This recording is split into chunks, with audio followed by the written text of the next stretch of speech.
téléspectateur yu ITV di leen dalal jàmm seen émission kennu askan wi tey jii ñu am mbégte dellusiwaat fii am mbégte aussi dalal Frédéric Ndeki moom mooy chargé de programme ca OSIWA Frédéric maa lay dalal jàmm.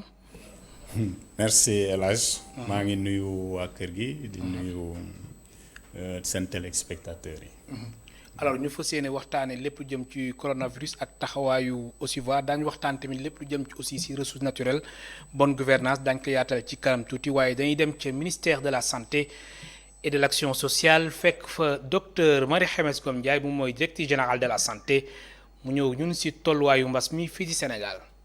ci junni ak téeméer ak juróom-benn fukk ak ñeent test yi nga xamante ne def nañ ko téeméer ak fukk juróom-ñeent dellu si nañu ànd ak doomu jàngoro ji ci yooyu téeméer ak ñaar ñoom ñoo nga xam ne cas contact la moom la suñ bëri bu liggéeykaay yi di topp te di ko saytu am juróom-ñaar yoo xam ne cas communautaire la ñoom nag ñu ngi leen di topp tey ci diwaan yi plateau am na ñaar Maris am na benn Golf Sud am na benn Wakhinane am na benn Hann am na benn Diamniadio am na benn Grand Yoff am na ñaar Parcelles Assainies am na benn Xaar Yàlla am na benn Fass Mbao am na benn Hann Maristes am na benn HLM Nimzatt am na benn yooyu yëpp nag fii ci Ndakaaru Kaolack am na benn Richard Toll am na benn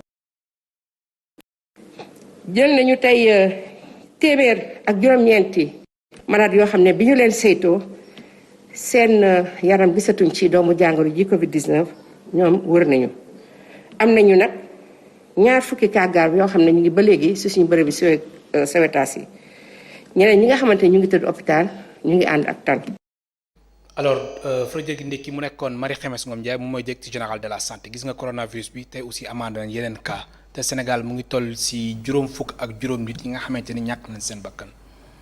ah oui moo tax ñu war continuer liggéey bi bu ñu def ba fii ci côté gouvernement bi parce que situation bi daal nekkul au relâchement waraguñu yaakaar ni jeex na fi mu toll nii mën nañu delluwaat ci situation avant coronavirus en termes de comportement kii bi donc mesures yi ñu wax il faut que ñu continuer di ko respecter continuer di sensibiliser di ñaax askan wi tam pour ñu respecter mesures barrières yooyu jël disposition yi war même si assouplissement am na ci mesures yi permettre nañu yenn activités yi reprendre mais ci reprendre boobu ñu reprendre il faut que ñu continuer di veiller il faut donc l'heure reste à la prudence et à la prise de précaution nécessaire.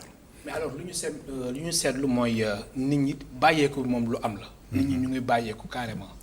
waaw bàyyeeku bi en fait léegi la gën a graaw mën naa ne mais bàyyeeku bi c'est depuis le début. waaw je me rappelle bi mu demee ba toll ci benn niveau ba président bi jël ay mesures ba ñu dugg ci état d'urgence couvre-feu bi ak yooyu c'était difficile pour certains ñu respecter ko. bàyyeeku bi continuer woon na malgré bi ñu jëlee mesures yi j'ai vu on a déploré des actes de la police ñu yaakaaroon ni dañoo comporté wu comme ni mu wareewuloon parce que dañoo brutaliser ay nit mais ci kaw bàyyeeku boobu moo tax quoi parce que nit ñi aussi malgré que jël nañ mesures yi ñu bëri gëmuñu woon ni coronavirus bi feebar bi nii lu graaw la comme ni ñu ko waxee. et loolu li ko waral mooy information yi itam vous savez que nit ñi dañoo connecté wu nekk ci réseaux sociaux yi Facebook bi te foofu noonu information yi en fait mën naa ne désinformation dafa toll woon ci niveau boo xam ne gëmoon ni lii lu graaw la li jar nit ñi toog li jar nit ñi suivre mesures yi la woon mais c'était difficile parce que ñu bëri gëmuñu woon. information yi dafa dugg ci bopp ñenn ñi ba ñu yaakaar ni bon lii complot la wala kii la bi ñu créé nii rek pour jéem a kii ci loolu maa ngi joxe benn anecdote je me rappelle que moment boobu am na benn kenn ki ñu diagnostiqué woon positif ci zone sud bi Sédhiou mais mu bañoon dem faju ji parce que pour moom en fait feebar bi amul voilà donc yooyu bàyyeeku bi léegi la gën a graaw mais amoon na depuis le début ba léegi beaucoup ne respectaient pas les mesures bi ñu demee ba ne nit ñi toog kër gi am na ñu bëri ñu jàppoon ci biti am na sax ay cas beaucoup plus déplorables ñi organiser woon ay fête ak yooyu fii ñu tere woon dajaloo bi organiser fête yi ak yooyu mais am na ñi continuer woon ci festivités yi am na cas sax bu ñu gënoon déplorer ay nit ñi nekkoon ci fête fenn ba am ku ci gaañu donc bàyyeeku bi léegi la gën a graaw mais depuis le début on n'a pas pu convaincre les Sénégalais vraiment dans leur grande majorité de la réalité de cette pandémie donc ci yenn localités yi il y a encore du travail à faire. Alors laataa ñuy xuus si waxtaan bi ak tamit taxawaayu OSIWA ci coronavirus bi OSIWA est-ce que mën nga ñu expliquer suñu mbokk téléspectateurs yi lan mooy rôle am. OSIWA sigle la nii boo waxee OSIWA Open Society Open Society Foundation la bokk mais Open Society Initiative for West Africa c'est-à-dire c'est une initiative pour les sociétés ouvertes bon OSIWA Afrique de l'Ouest la mais am na yeneen initiative ci Afrique ci yeneen sous-région yi am na en Afrique de l'Ouest am na ci yeneen partie du monde mais bii ni OSIWA c'est juste une initiative bi fondation bi qui créé bi George Soros c'est un américain bi am fortune am jël wàll ci fortune boobu investir ci développement droits humains gouvernance voilà donc ci tënk loolu mooy OSIWA. alors seen taxawaay ci coronavirus bi feebar bi mu fi duggee depuis le 2 mars yan jéego la OSIWA jotagum def ci réew mi ngir feebar bi mën fi jugee. ok OSIWA intervention am dañ koy gisee ci benn cadre bu gën a rëy. bu global bi dépassé Sénégal parce que OSIWA comme ni ma ko waxee Afrique de l'Ouest laa wax léegi ni initiative bi foofu lay kii fondation bi foofu lay intervenir di accompagner ay projet di soutenir ay projet ci wàllu développement gouvernance droits humains mais ci yenn dëkk yi am nañu ay bureau Sénégal ci la bokk bon bureau bureau sous-régional bi fii la nekk Sénégal ci Mermoz mais dëkk bi tam dafa am bureau comme ni yeneen dëkk yi amee bureau biñ ci implanté comme Guinée Sierra Leone Libéria ak Sénégal donc bi lii ñëwee mbas mi bi mu ñëwee bi mu commencé OSIWA dafa xalaat contribution am ci cadre boobu fii muy intervenir cadre sous-régional bi ak léegi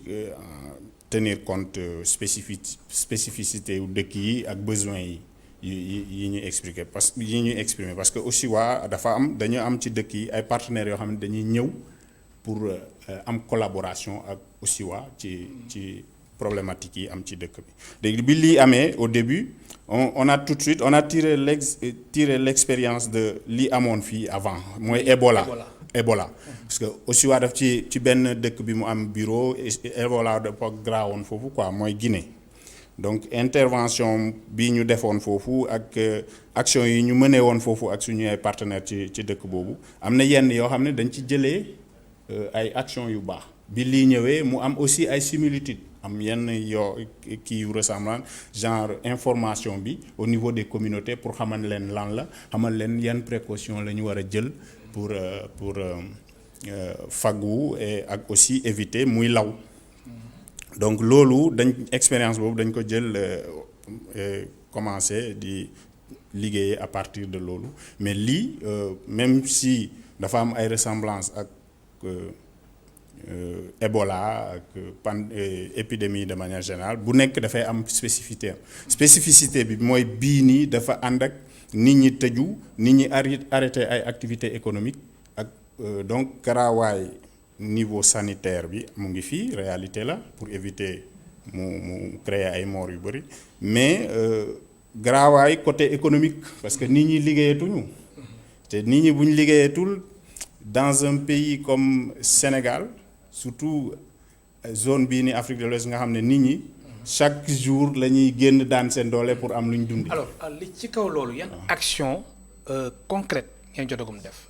action yi ñu mënee mooy dañu identifier tout de suite ay milliers yoo xam ne foofu la nit ñi gën a néew doole foofu la nit ñi gën a vulnérable gën a exposé wu. Première action yi ñu mënee mooy jéem a informer ñooñu parce que pour bi confinement bi amee bi ñu nee nit ñi nañ toog pour éviter di dajaloo bi éviter mu am il fallait informer leen ak waxoon naa la léegi nii nit ñi gëmuñu woon ni feebar bi réalité la ndax fake news yi ak yooyu ñu bëri dañu yaakaaroon li ñu inventé la nii rek pour kii nit ñi donc dañu liggéey ak rajo communautaire parce que yéen médias yi ñu ngi doon def seen liggéey mais ci wolof français alors que mbokk yi nekk fële na le ci pakaaw bi mbokk yi nekk ci sud-est du pays bi Kédougou ak dëkk yooyu léeg-léeg bëriwul ñi dëgg làkk yooyu il faut que nga jàllale message bi si ñoom seen làkk yu ñuy dégg si seen làkk yi ñuy dégg et heureusement Sénégal dafa am médium buy permettre loolu parce que dañu am ay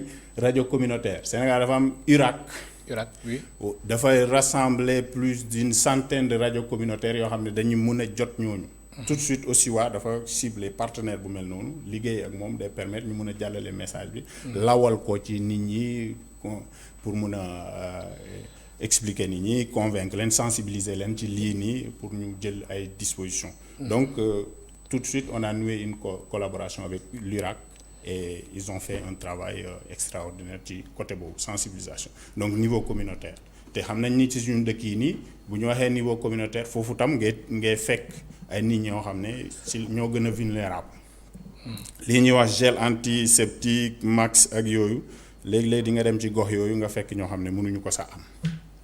alors Frédéric si beneen fànn yéen da ngeen taxawaloon lu ñuy wax green riposte. waaw la riposte verte. pourquoi lu tax loolu. alors idée boobu dafa ñëwee vous savez que à un moment donné dañoo avant ça coronavirus gouvernement bi dafa amoon benn programme li ñuy wax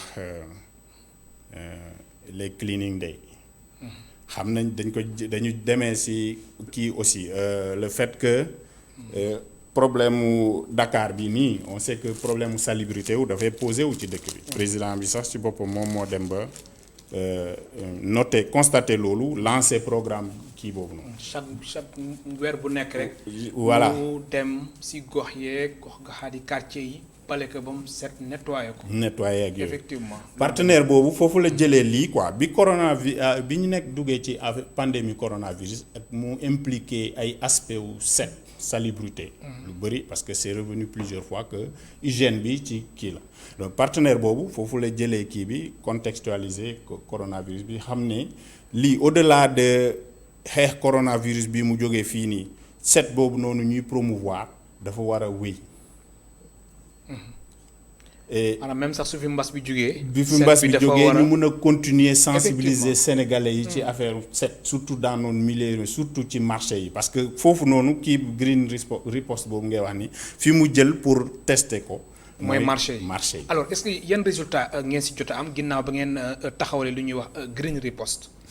bañ ko taxawalee ak naa la jox rek benn exemple c'est mooy Sénégal fii nii ci Dakar marché Kermel.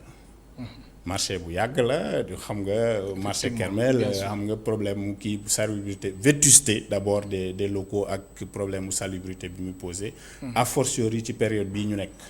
te moment boobu en fait bi partenaire bi ñëwee ci ñun pour kii ñu proposer ñu kii boobu idée boobu tëjaguñu woon marché yi première mesure yi tëjaguñu woon moment boobu marché yi nit ña ngi doon dem ci marché yi te feebar bi mu ngi doon dugg si moment boobu noonu ensuite ñu tëj ko mais action yi ñu def mooy boo demoon léegi nii ci marché Kermel di nga gis quelques actions yi ñu def le fait que léegi nit ñi dañuy utiliser gel bi ci kii bi vraiment il y a eu un travail de sensibilisation bi ñu def ba sorte que marché boobu nit ñaa ngi fay fréquenter léegi mais en prenant on va pas dire que tout est vraiment ok mais nit ñaa ngi jël kii bi te dañoo def aussi liggéey boo xam ne ci côté hygiène ci biir marché bi on voit quand même une nette amélioration donc green riposte commencé na foofu et je disais tout à l'heure que ça va au-delà de la période Covid dafa am loo xam ne li ñu bëgg a liggéey la ci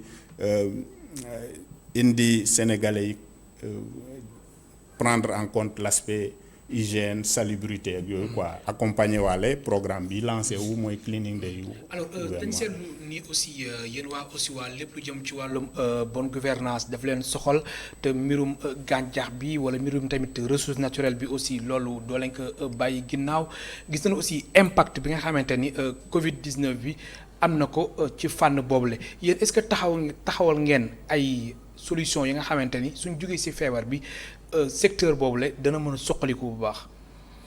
secteur gouvernance ngay wax ni mooy nu ñuy kiiwee koomu réew bi nu ñuy gérer alalu réew mi nii ba mu mun a jëriñ ñëpp.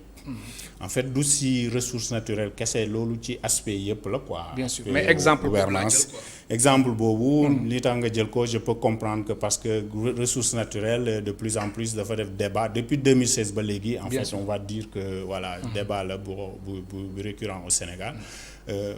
aussi waa mu ngi ciy liggéey comme ni mu ciy liggéeyee ci yeneen dëkk yi parce que ressources naturelles déjà Sénégal mu ngi waaj ci yenn commencer exploiter yenn ressources yi pétrole ak gaz bi ñuy wax ni am na yenn dëkk yu koy exploiter déjà am na problème yi posé wu déjà te aussi waa di contribuer aussi di ko jéem a di proposer ay solutions pour régler problème yooyu pour Sénégal pétrole bi ak gaz bi depuis bi ñu xamee ni Sénégal am na ko contrat yi am pour commencer ko exploiter yooyu débat bi jógoon na fii.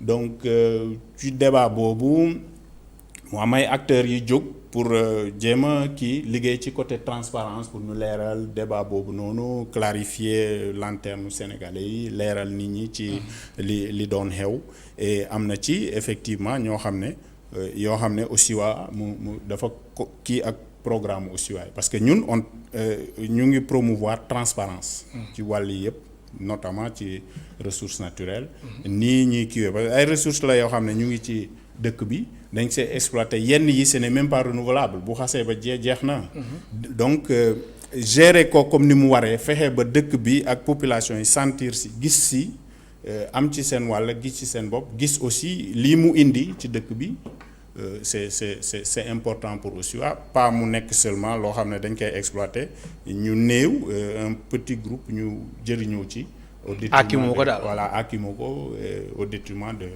des citoyens donc loolu c'est important ñu ngi koy def pas seulement Sénégal mais on tient c'est aspect bu important la effectivement ci lu ñuy def dans la sous-région. alors gis nañ aussi ci beneen fànn mooy prison yi gis nañ ni nit ñu bëri dañ fay dajaloo yéen waa aussi waa est-ce que yéen a ngi bàyyi xel bu baax a baax nit ñi nga xamante ni dañu confiné wu nekk ci kaso yi. effectivement loolu moom aspect bu important la comme ni ñu defee ci marché yi nga xam ne milieu yi nit ñi di dajale lu bëri c'est souvent difficile de maintenir de respecter les mesures barrières notamment la distanciation sociale bi ñu wax ci prison yi aussi benn ci suñu partenaire def na tout de suite au début benn analyse ak ñun mu def ñu proposition on a trouvé que c'est intéressant et ci lañ liggéey ak moom ci prison yi. doguma la léegi moom la distanciation physique sax nañuy wax. distanciation physique voilà merci. En fait on est dans l'apprentissage de nouveaux jargons. léegi kii bi mu am koo xam ne yàgg na aussi waa doon na liggéey déjà ci prison yi. pas seulement au Sénégal mais en Afrique de l'Ouest prison yi am na aspect yi ñu war a moderniser dafa engorgé wu trop nit ñi dañoo prison yi li ñu prévoir woon pour comme capacité d'accueil am na prison yi ko dépassé 5-8 fois léegi. surpopulation carcérale bu doy waar moom voilà bu doy waar. aussi waa mu ngi doon liggéey déjà ci loolu di jéem a contribuer ci liggéey bi kii yoo xam ne autorité compétente di def ci notamment au Sénégal la DAP la direction d'administration pénitentiaire ak des partenaires au niveau de la société civile yi jéem a kii di réfléchir à comment on va faire en sorte de désengorger nos prisons et puis xoolaat système pénal bi ba mu bañ a doon loo xam ne dugal prison mooy doon règle quoi. dugal prison parfois pour se rendre compte ci comme cas yu bëri yi ñu gis que finalement jaruloon nekkuloon solution idoine quoi. du coup aussi waa muy Sierra Leone am nañu projet boobu di liggéey ci prison muy def ay résultats vraiment yu intéressant Sénégal ñu ngi liggéey foofu noonu à Thiès parce que Thiès beneen aspect bi ñu gënoon kii mooy y a des enfants en conflit avec la loi, des mineurs en conflit avec la loi, et ci yenn prison yi fii Sénégal, même dans les autres, dans la plupart des pays, du ñu am souvent ay quartiers différenciés, voilà, des enfants, des mineurs dañ leen di jaxase ak mag ñi. Comprendre nga, donc loolu mooy liggéey bi ñuy doon def déjà ba Thiès am nañu quartier pour des enfants, def nañ pousser nañu ba di kii di liggéey ci ay audience ba di réinsérer yeneen xale yi sax ci famille yi. Alors jot ngeen dem Forbé ici à Dakar ou bien. Bon Forbé. Non, jotuñu dem vraiment Forbé. On a pu faire quand même des visites dans certaines prisons à Thiès, mais ci période bii nii xam nga aussi les déplacements sont différents, donc on a travaillé un peu avec nos partenaires ci localités yi. À Thiès on a un partenaire bi Covid bi ñëwee comme dafa doon liggéey déjà ci prison yi mu ñëw mu ne ñu fii mooy zone boo xam ne nit ñi dañoo gën a vulnérable.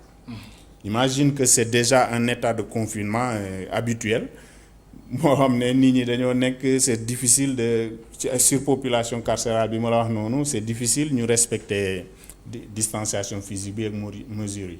Donc il fallait que faire des interventions, jéem leen apporter le nécessaire fexe. Mais heureusement au Sénégal ba léegi nii dégguñu cas, et là on peut saluer aussi liggéey bi autorité yi def, liggéey bi DAP bi surtout def ci côté boobu, mais liggéey bi ñu boobu noonu la ñu jéem a accompagner ci prison indi leen ay équiper leen ay gel, masque quand c'est nécessaire pour ñenn ñi, jéem leen vraiment apporter le nécessaire. Et que beneen aspect bi vraiment un autre aspect psychologique ci bi boo xam ne c'est important ci prison yi, xam nga moment yii nii am na ñenn ñoo xam ne les visites sont interdites. Par exemple à cause de la situation actuelle, du coup prisonniers yi dañoo gën a nekk ci état psychologique boo xam ne dafa doy waar bu ñu gisuloon kenn, imagine. Donc du coup intervention bi dafa nekkaale en même temps dafa kii ci aspect boobu noonu quoi, le fait que au moins ils vont voir des gens de l'extérieur qui viennent, te suñu partenaire bi à Thiès dafa nouer relation boobu noonu ak prisonniers yi. am na solo.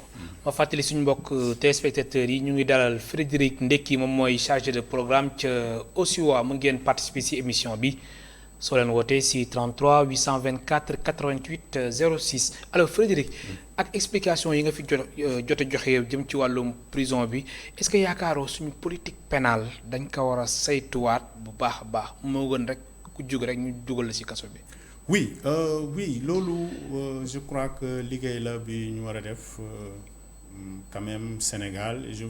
am na ay jéego yi ñuy def, waa que vraiment y a beaucoup d'efforts. Bi Covid bi situation Covid bi amee, président dafa gracier ay prisonniers à un moment donné. Je pense que on est à plus de 3000 prisonniers yi mu gracier au total, de kii grâce yi mu décision grâce yi mu jël. Mais comme ni ma wax sànq, emprisonné dañu war a xoolaat vraiment notre politique pénale. Sénégal mu ngi koy def, vraiment on salue kii yi ñuy jël. Dernièrement je pense qu'on était en train voilà di décider ay trucs alternatifs à l'emprisonnement. Donc yooyu yëpp yu ñuy saluer la, mais il reste que déjà bu ñuy defee loolu rek à mon avis du doy, il faut aussi revoir l'infrastructure. Il faut aussi ñu investir sur l'infrastructure carcérale. ñu tabaxaat ay kaso yu bees. Voilà, tabaxaat ay kaso wala yii ñi nekk fii nii jéem a xool comment faire en sorte pour mettre ces gens-là dans les dispositions. Mais maison d'arrêt et de correction de Rebeuss yàgg nañu wax ni dañ koy jaay 7 milliards 8 milliards, mais ba tey jaragul ne gars yi daf mel nañ ñamewuñ ko jënd. alors yaa ngi may informé jaay boobu noonu, je savais pas que def nañ ci OPA wala mu ngi déjà ci kii, bon maa ngi koy doog a yëg ni, mais bon je sais pas si suñ ko jaayee déjà quelle est l'alternative qu'on propose à la place. Xëy na dañuy tabax beneen bu gën a ci daal. am na ku nekk ci ligne bi, allo. salaamaaleykum. waaleykum salaam. waaw dama bëggoon participer ci émission bi. bismillah, fa nga ñuy woowee. Thiès laay wootee. bismillah, ñu lay déglu kilifa gi. waaw salaamaaleykum. waaleykum salaam. grand ñoo ngi lay nuyu bu baax di la sant di rafetlu émission bi. jërëjëf. waaw di la wax ne la monsieur Ndeki moomu dañoo bëggoon xam seen antenne régionale fan la nekk ci Thiès. waaw pour def benn link pour ñu participer ci seen combat bi. jërëjëf. merci beaucoup.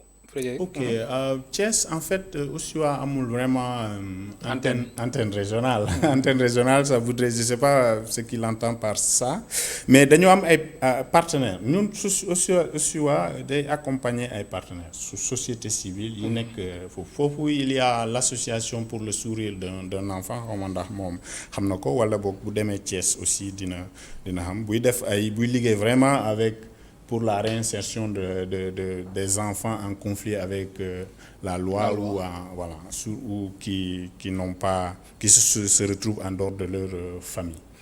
Donc du coup association boobu ñu moom la ñuy liggéeyal ci wàllu prison à Thiès te li ñuy def foofu comme liggéey xam naa ni moom mu ngi Thiès bu il peut se renseigner, il verra que mais antenne moom amuñu vraiment antenne. On a un programme au niveau du pays, un bureau au niveau du pays, et on a des partenaires au niveau des régions et à Dakar. am na solo am na suñu beneen téléspectateur bu nekk ci ligne bi allo allo. allo asalaamaaleykum. waaleykum salaam. madame Tall Dakar. madame Tall bismillah. dama bëggoon def benn remarque à peu près. parce que depuis entre 2000 et 2012. moom ciblé wu ma ko pointé wu ma ko du doigt exactement mais damay wax société civile en général. ñoom dañu nekkoon ñoo xam ne dañu taxawoon sur le terrain nekk partout omniprésent pour ne pas dire nekk sur tous les fronts nekk di veiller nekk de vrais sentinelles de la démocratie de 2000 à 2012 laa wax de. Depuis 2012, ils ont fait. Madame, depuis Ablaye Wade nekkee. ci gàttal. Depuis 2012 dañu disparaître depuis boobu de la circulation kenn sentir société civile benn côté taxawatuñu maanaam dañu def daal comme si dañu nekk par exemple on peut mën naa ne dama leen na catholique dama naan comme ñun dañu mel ni ku féete nguur gi léegi défendre ñu benn surtout mal gouvernance moom dañ ko war a nekk mu nga xamante ne moo nekk au cœur de ñoom seen lutte maanaam mbiru mal de gouvernance moom gisatuñu leen fenn ñu ci décrire problème foncier yaa ngi ci yoo xamante ni grave ak yeneen maanaam kenn laa bëgg indexé interpellé ko directement mooy benn collègue am la bu ñuy wax Birahim Seck ñu jël ko intégré ko ci comment dirais-je conseil économique social et environnemental. déjà loolu ndax moom d'accord na ci. léegi kooku noonu ba ñuy wax affaire honoraria ba tey scandale bi ñuy wax ni fan yii yëpp kenn déggu ko ci te pourtant moom moo fi génne woon les 39 milliards du Prodac def ci bind ci livre dem fu na toog fa wax fa. ñu ne deuxièmement. moom mais allo madame Tall. oui. pourtant honoraria bi Birahim Seck bind na si de. non dama ni. waaw ni mu ci war a waxee wu ci bokk. ah maanaam nu mu si war a waxee. waaw boo gisee Prodac di mu ci wax. waroon nañu ko gën a dégg. programme des domaines agricoles communautaires. voilà et puis ak tamit bi ñu defee affaire Aliou Sall scandale boobu ñuy wax des 6 000 milliards. wax na ci bu baax a baax a baax. donc honoraria bi mënul ñëw def service minimum c'est pas possible loolu dañu bëgg mu génn ci wax ci exiger ci ay réponses xam nga li ma la bëgg a wax de. maanaam gis nga société civile dafa dem toog ba nga xamante ni léegi journaliste sax yi nga xamoon dañoo noppi woon ñoom léegi ñu ngi jóg parce que Madiambal Diagne bu toogee ba xëy suba daal di ils ont fait pire que Wade man je les félicite parce que xam nga ñëpp xam nañu fi mu nekk nii moom c'est un poste de Macky Sall mais dama ko ne na il doit aller plus loin dafa war a désigner le comment ki Macky Sall succédé il a cité nommément Wade dafa mu doon bind Macky Sall est pire que Wade bu boobaa la ñuy mën a nag ni kii li muy wax dëgg la ci moom est-ce que vous comprenez. dëkk bi maanaam ñi war a waxatuñu. xam nga tam c'est bien beau nga ñuy invité ay ci plateau ay nit yoo xamante ne dañu war a je suis on est d'accord mais ñuy wax ci nga xamante ne wax li nga xamante ne moo soxal Sénégalais yi aussi di pointer du doigt les vrais problèmes de mal gouvernance dénoncer ko décrier ko ñu loolu la ñuy xaar ci ñoom mais pas comme quoi ñu ñëw bon comme si c'était comme ça dañu d'accord et tout ça là non on attend plus de man daal côté boobu laa bëggoon après sama contribution. merci beaucoup désolé fekkente ne heurté naa quelqu'un ou des trucs comme ça merci. merci beaucoup madame Tall. ñoo ko déggandoo de. oui madame Tall soo déggee bu baax lu wax nee na entre 2000 de 2000 à 2012. dañ leen doon dégg bu baax. ba fi Ablaye Wade nekkee mais ba président Macky Sall nekkee kenn déggu leen nee na service minimum ngeen di def. Alors man aussi déggoon naa il y a quelques années que c'est plutôt depuis 2011 2012 ba léegi la ñu gën a donc ça dépend des points de vue am na ñuy naan ñoo fi jëlee société civile moo fi jëlee Ablaye Wade am na ñuy naan comme elle là elle vient de le dire que voilà on est plutôt timide en fait en même temps damay après avoir entendu et respecté li mu wax préciser benn affaire que aussi elle wax na société civile mais on va peut-être xam loolu mooy vraiment la difficulté def typologie wu acteurs yi aussi du vraiment société civile ci sens bi mu wax nii aussi fondation la fondation mooy loo xam ne dafay accompagner des initiatives accompagner des projets waaw vraiment pour définir simplement te aussi ci taxaw boobu niveau boobu la taxawee quoi aussi du acteur du nekkul ci activisme sur le terrain quoi donc du coup ñun dafa am ay projets on a une stratégie dañoo développer ay programmes yoo xam ne des acteurs viennent soumissionner des projets ay partenaires ñoom ñooy indi ay projet ci OSIWA bu xoolee mu conforme ak ñun liggéey bi ñuy def ñu accompagner soutenir ko mais projet yi ñuy prioriser moo yoo xam ne c'est orienté vers les populations dafay toucher des populations mais nag Frédéric suñu waxantee dëgg rek ak cool yi ni muy bëri fan yëpp si littoral bi OSIWA am na si gis-gis yéen ñi nga xamante ne da ngeen di woote transparence woote aussi bonne gouvernance cool yi ni gàññ si réew mi ci wàllum suuf ci wàllum littoral lan moo si position bu OSIWA alors ñun suñu position on va dire amuñu position épidermique on va pas prendre cas buy def actualité nii rek jóg rek di ci prononcer wu OSIWA dafa am en fait on va dire que dafa am ay kii ñun lépp luy xew ci comme ñu ngi Sénégal on suit l'actualité et on regarde bu amee ay aspects yoo xam ne kii dañuy mûrir d'abord réflexion bi xool et puis xool à quel niveau en conformité avec suñu mandat fii Sénégal et tout comment on peut intervenir on ne fait pas de réaction épidermique affaire littoral bi temps yi depuis quelques jours on en parle mais je vous ai dit que ñun ñu ngi liggéey ci transparence au niveau ci ressources naturelles transparence yi kii foncière là ci aspect foncier temps yi la littoral bi def kii mais aussi travaille avec Endapronad pour le kii foncier depuis des années. Je pense qu'on en est à 5 ans maintenant qu'on accompagne des. mais problème bi mooy yéen a ngi siy liggéey. mais jamono jii nii débat bi nii. lan nga si xalaat. waaw ok littoral bi d'après li maa ngi suivre actualité bi mais d'après li ma ci comprendre mooy c'est un domaine public maritime. boo xam ne loi bi dafa tere ñu occuper ko sans dafa am ay procédures yoo xam ne c'est à respecter pour occuper même si pour ceux qui ñi ko occuper dafa am benn distance bi ñu war a kii y a peut-être quand on doit construire près du domaine public maritime il faut que la construction soit à 100 mètres et il y a des cas comme li xew temps yi ni ci kiiwu Mamel bi construction bi ñu doon waaj a def je dis bi ñu doon waaj a def parce qu'apparemment arrêté nañ ko. oui des ko sax demoon na fa. dem na fa il y a des interventions et que arrêté nañ ko même président de la République aussi àdduna si. on va dire heureusement que arrêté nañ ko parce que li doon graaw la bu ñu construiroon parce que en fait loolu dafa impliquer yeneen aspect de sécurité mu ngi ci aspect kii avec le changement climatique. aspect environnement aussi environnemental on voit le phénomène de l'avancée de la mer.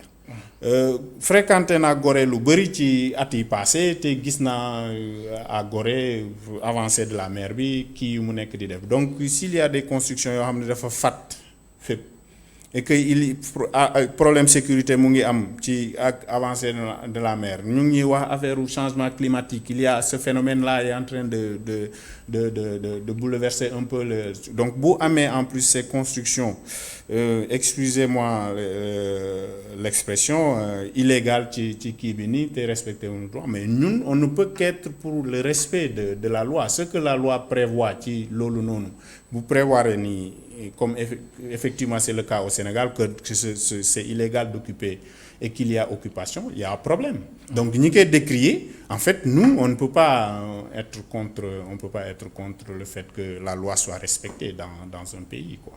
loolu moom vraiment mais comme ni ma la waxee je tiens à préciser que aussi waa nekkul ci en fait ay réaction épidermique lépp lu ñuy def dañuy xool il faut que d'abord mu nekk loo xam ne c'est ça s'insère dans le cadre d'une stratégie d'intervention.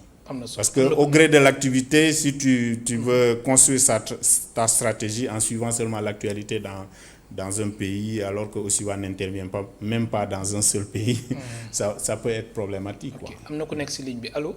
Allô, monsieur Cissé. Oui, madame Tall. dama revenir pour wax ni la. moom quel que soit le domaine d'intervention. c'est que à la base il y a la bonne gouvernance que mooy seen loolu lañ leen exiger seen cahier de charge lu dëgg.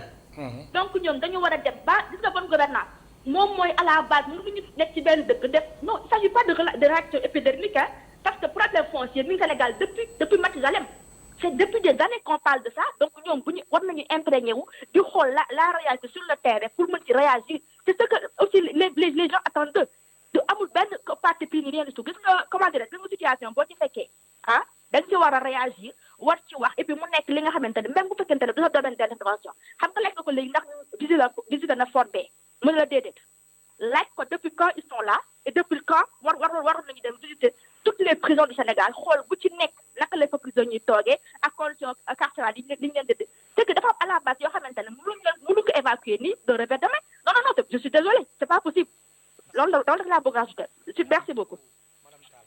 Madame Tall mel d'accord. Oui, Madame Tall, réaction bi nga am. je comprends Madame Tall. En fait, li muy wax je comprends parfaitement hein.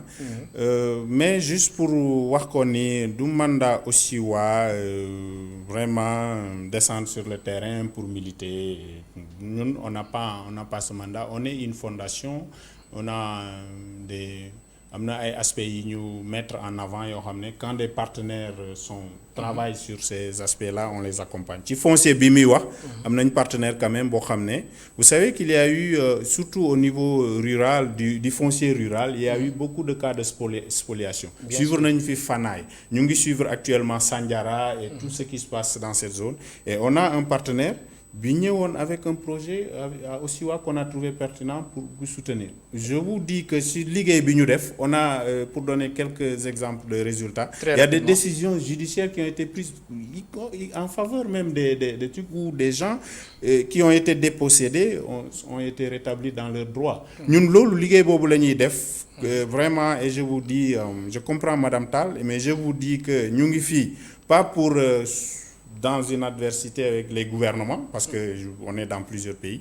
mais pour accompagner ñoom liggéey bi ñuy def mais veiller à ce que lépp lu ñuy def ñun ñi yëpp gouvernement yi société civile et tout mu nekk au bénéfice des populations mais problème mooy aussi soo leen di accompagner aussi état bi soo leen di accompagner aussi gouvernement yi mbir mi su jaaru yoon da nga leen koy wax justement en fait ce n'est pas accompagner bu ko comprendre ci sens où on est là juste pour applaudir non aussi pour ceux qui suivent vous voyez que pas seulement au Sénégal que partout où ça ne va pas aussi